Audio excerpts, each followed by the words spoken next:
Bonjour, qui se balade à Paris ou plus encore à Marseille peut croiser sur les trottoirs d'autres mammifères urbains que ses semblables. Je veux parler des rats. J'en ai aperçu un récemment près de la Tour Eiffel. Mettons d'emblée les choses au point, il y a rat et rat. Le rat des villes est un rat brun nommé aussi surmulot, Rattus norvegicus, ou rat d'égout. Il ne transmet pas la peste. C'est l'autre rat, le rat des champs, qui a presque disparu des villes, dont les puces transmettaient cette maladie.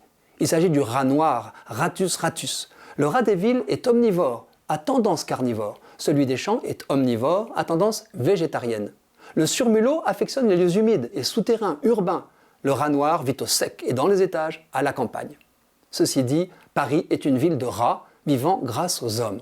Les sous-sols de la capitale en compteraient 3 millions contre 2 millions d'humains environ.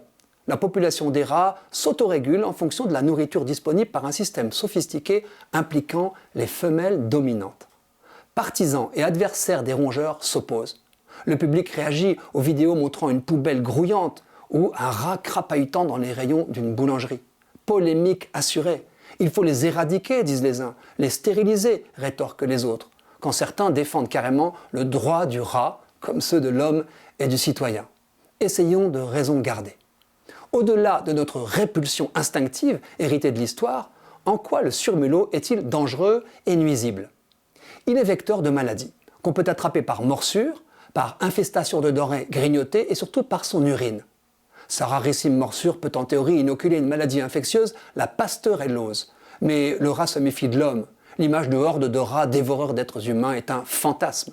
Nous risquons plutôt d'attraper ce genre d'infection par le chien ou le chat. Une autre maladie, la leptospirose, peut certes être transmise par l'urine du rat, mais elle est bien plus souvent attrapée à cause des ragondins. Elle touche 600 personnes chaque année, avec un taux de mortalité non négligeable, mais elle n'est que peu attribuable aux rats. Certes, ceux-ci semblent parfois pulluler. Cela arrive si la nourriture afflue, parce que les reliefs de pique-nique envahissent un jardin public, ou pire, au moment des grèves d'éboueurs. Ou s'ils sont chassés des sous-sols par des travaux, une crue ou une inondation. Notons que leur image de saleté renvoie à notre saleté dont ils font bombance. On peut ajouter que la pullulation des rats nuit à la biodiversité en ville ou au tourisme. La réputation du rongeur qui s'attaque à tout est celle d'un dévastateur.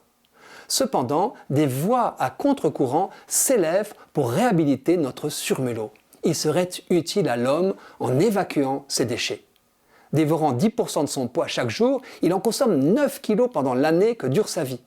À ce titre, c'est un déboucheur des égouts où vivent les 4/5 des colonies. On estime que les rats parisiens consomment 800 tonnes d'ordures chaque jour. Sans eux, les canalisations seraient vite obstruées.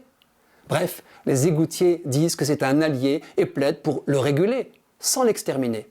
Cette posture d'équilibre est plutôt une bonne nouvelle.